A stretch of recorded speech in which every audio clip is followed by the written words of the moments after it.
Hai. Hai. Kalau dari positif disiplin gimana? Damar ngeliatnya kayak, nih anak nih ya, kalau nggak diajak, kalau nggak dikasih tahu, aduh ntar gede jadi apa gitu.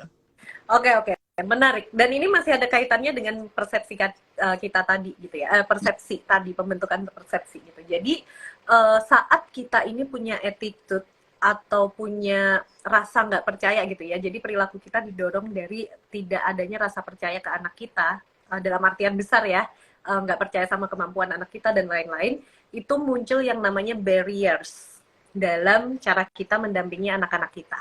Nah, Hmm. barriers ini yang muncul dari si rasa nggak percaya tadi gitu ya, menjadi hambatan untuk tumbuhnya uh, strong perception of personal capabilities gitu. Apa Mbak Damar nggak ada teksnya ini di bawah nih Mbak Damar? Jadi menghambat pembentukan persepsi di diri anak gitu ya bahwa dia itu punya kemampuan gitu. Nah, barrier-barrier ini apa aja? Yang pertama adalah yang barusan Audrey iniin tadi, yang barusan Audrey jelaskan tadi, contohnya gitu ya. Yang pertama adalah assuming in ways that limit. Jadi kita berasumsi dengan cara yang melimitasi kemampuan si anak gitu. Jadi belum bisa kayak gitu ya. Mana mungkin dia ngerti, mana mungkin dia paham gitu. Padahal kalau kita punya rasa percaya ke anak gitu ya, oh ini anak bisa paham loh kalau cara menjelaskanku aku sesuaikan dengan usianya gitu. Misalnya, oh anakku baru TK gitu ya. Jadi kalau aku mau menjelaskan sesuatu, aku pakai media gambar, buku, role play gitu ya. Nah, itu kalau kita punya belief, kita percaya gitu ya bahwa anakku mampu. Yang Hmm. penting aku bantu gitu ya caranya. Begini nih cara menyampaikannya. Aku yakin anakku akan mampu memahaminya gitu. Hmm. Tapi kalau kita udah punya attitude nggak percaya dulu sama anak, kemampuan anak gitu ya, kita berasumsi, wah mau aku jelasin sampai berbusa-busa dia nggak akan ngerti. Hmm. Belum umur Yes. kayak Hmm. gitu. Sehingga Atau uh, bukan karena belum umurnya, tapi aku udah punya mindset bahwa ini anak emang cengeng lah, nggak hmm, bakal bisa. Itu betul. sama dalam positif disiplin Damar, bahwa kayak percuma lah, emang ya emang anaknya cengeng aja gitu, mau diapain juga udahlah nggak apa-apa gitu. Yes, yes, itu termasuk dalam persepsi itu tadi sih sebenarnya. Persepsi bahwa kita ini nggak punya andil terhadap sesuatu, nggak punya kendali terhadap sesuatu. Jadi kayak apapun yang terjadi ya udah pasrah aja, aku nggak punya kendali untuk mengubah itu, gitu. Ya udah, itu Ya, emang anaknya emang begitulah gitu ya, uh, mau gimana nih makanya uh, kan. betul, betul kayak gitu. Nah, itu tadi barrier yang pertama. Lalu barrier yang kedua, kalau kita ini nggak punya rasa percaya ke anak gitu ya, barrier yang sering muncul adalah kita rescuing atau explaining too much. Jadi kita buru-buru menyelamatkan, buru-buru untuk memberitahu dengan panjang lebar gitu ya, karena kita nggak percaya bahwa anak ini mampu untuk satu ini ya menemukan jalan keluar dari masalahnya sesuai dengan tahapan usia ya. Contoh anak toddler gitu, eh, apa namanya nyusun balok jatuh lagi jatuh lagi jatuh lagi gitu ya, kita gemes langsung kita susunin gitu. Nah Ini kayak ini caranya nih, lihat mama. ya bener kayak gitu kita rescuing, jangan sampai anakku kesel terus nangis gitu ya, daripada mainnya jadi ngeselin terus moodnya jadi jelek, mendingan sebelum dia kesel dan nangis aku bantu dulu, itu namanya rescuing gitu Ya. ya. Atau explaining, jadi kita nggak percaya bahwa anak kita itu punya kemampuan untuk belajar dari experience Hmm. atau pengalaman dia. Contoh, kita tadi udah bilang gitu ya bahwa nah, itu tanahnya licin, kalau kamu lari-lari nanti kepleset gitu ya. Tapi namanya anak usia dini ya, memang kemampuan berpikirnya belum bisa memprediksi apa yang nanti terjadi di depan. Jadi sebelum kejadian dia kepleset dia nggak akan tahu gitu. Akhirnya dia tetap lari-lari, kepleset beneran gitu. Nah kita cenderung explaining gitu ya, kayak tuh kan, gitu. Keluar nih kata-kata tuh kan gitu. tuh kan, terus kita jelasin panjang lebar, kita menggurui kayak gitu ya. Nah, ini biasanya muncul karena ada rasa tidak percaya bahwa anakku bisa belajar dari pengalaman tadi gitu. Nah, kalau di positif disiplin kita biasanya diajarin untuk bolehkan anak, berikan kesempatan anak untuk merasakan yang namanya konsekuensi natural selama itu nggak berbahaya. Ya. Yes. Dan setelah anak mengalami konsekuensi natural, kita coba berusaha banget nutup mulut untuk nggak too much explaining tadi kejadian karena apa dan lain-lain gitu. Karena kita percaya ke anak bahwa dengan dia mengalami sendiri itu dia bisa mengambil sebuah pelajaran gitu ya, yang mungkin akan jauh lebih dia ingat daripada kalau kita explaining too much. Dan gitu. Jauh lebih rich kadang-kadang. Yes, jauh lebih rich karena dia merasakannya langsung gitu ya dengan experience itu tadi. Kayak gitu. Itu barrier yang kedua kalau kita nggak percaya sama anak. Lalu yang ketiga, kalau kita nggak percaya sama anak, barrier berikutnya yang muncul di perilaku kita adalah kita directing anak. Kadang micro directing gitu ya. Semuanya kita duduknya gimana? Dilihat orang duduknya gimana? gitu, directing. Jadi kita kadang unnecessary gitu ya. Kita memberikan instruksi-instruksi yang sangat detail, kadang sebenarnya nggak dibutuhkan anak, tapi itu tetap kita kasih kayak gitu. Nah, too much directing ini sebenarnya membatasi anak untuk berpikir sendiri, merencanakan sesuatu gitu ya. Jadi jangan heran kalau nanti nih kita selama anak kita kecil kita nggak percaya sama dia, terus kita kasih too much direction. Jangan heran kalau nanti pas gede dikit-dikit dia nanya, ini harus diapain dulu, habis itu diapain. Dia clueless, nggak ngerti stepnya bagaimana. Hal-hal kecil detail selalu ditanyain kayak gitu. Kita nggak bisa nih ngebrief atau ngasih tahu besarnya doang gitu ya. Dia harus benar-benar dikasih sampai detail kayak gitu. Lalu Karena itu adalah kamu tuh udah gede, masa kayak gini aja nggak ngerti gitu kan? Anku adalah apakah dia ajarkan atau tidak ngerti sendiri kalau dari dulu diikutin, terus ibunya sudah capek. Kalau dulu mungkin anaknya ngurusinnya bisa nih, ini semua dibikin gitu ya. Begitu nambah 2, nambah 3, terus kakaknya sudah mulai masuk, kamu tuh kan udah kayak gini gimana nih?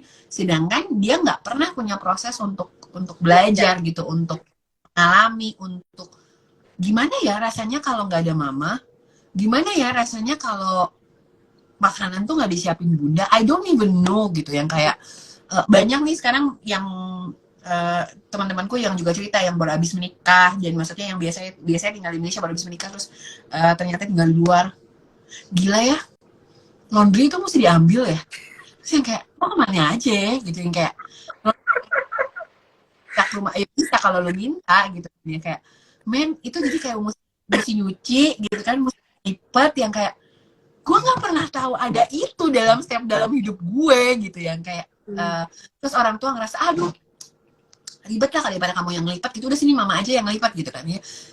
By the end of the day teman-teman, para parents di sini itu namanya life, dia akan belajar itu either kecil atau ketika nanti dia dewasa gitu, yang kagetnya kapan gitu, tinggal dicicil aja gitu, mau pilihannya mau kapan gitu. Yang kayak salah satu komplainan temenku adalah yang kayak habis menikah dia ngerasa kayak capek banget, kayak gila ya, ada sampah yang mesti dibuang, ada kloset yang mesti dikosek, ada sink yang ternyata kalau habis cuci piring tuh harus disikat ya gitu, yang dan kayak baru nyadar setelah itu. Dan karena nggak pernah ada proses itu, nggak pernah ngelihat itu sebelumnya, dan semuanya biasa either dikerjakan oleh ibu atau ada suster atau ada pembantu atau ada nenek gitu kan ya, sehingga nggak ngelihat itu, padahal itu life skills loh, dan nggak pernah experience itu, dan kayak it never exists in my life, because what exists is aku pakai baju, aku lempar, besok atau lusa baju itu udah ada lagi di lemari gitu, kayak ada ibu peri ya, ada ibu peri di rumah. Iya gitu kan, I don't even know gimana caranya si itu mesin cuci di mana apa segala, I don't even know gitu kan ya, karena memang nggak kerekord aja gitu. Gitu.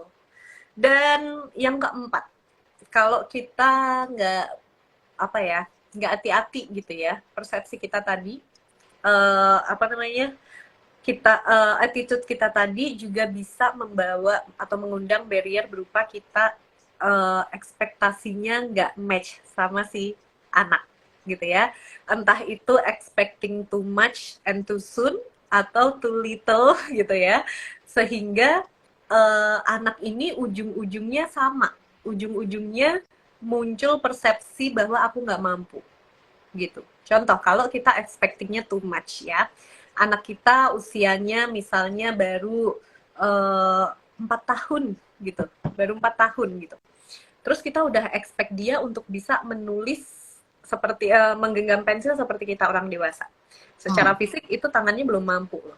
Tapi karena kita punya ekspektasi yang terlalu tinggi dan terlalu cepat untuk usianya gitu ya, jadinya anak ini bisa loh melihat dari respon-respon orang tuanya gitu ya. Oh, aku tiap kali pegang pensil, ibu langsung mukanya kayak gitu. Oh, ibu langsung keluar kata-kata seperti ini. Nah, itu tuh masuk ke dalam dan membentuk persepsi bahwa aku tuh nggak bisa nulis dengan benar ya, gitu. Atau responnya pada anak-anak yang mungkin di bawahnya udah masuknya dalam ke clinical situation gitu ya, adalah benar nggak mau pegang pensil. Yes, betul. Aku nggak mau megang pensil, kalau aku ngetik di iPad aku mau gitu dan aku bisa gitu, dan karena ketika aku ngetik aku dapat respon yang cukup baik gitu kan ya, tapi ketika aku nulis it's just no gitu. Dan in a certain cases to extreme cases, even untuk ngelihat alat tulis pun itu udah menjadi reaktif gitu.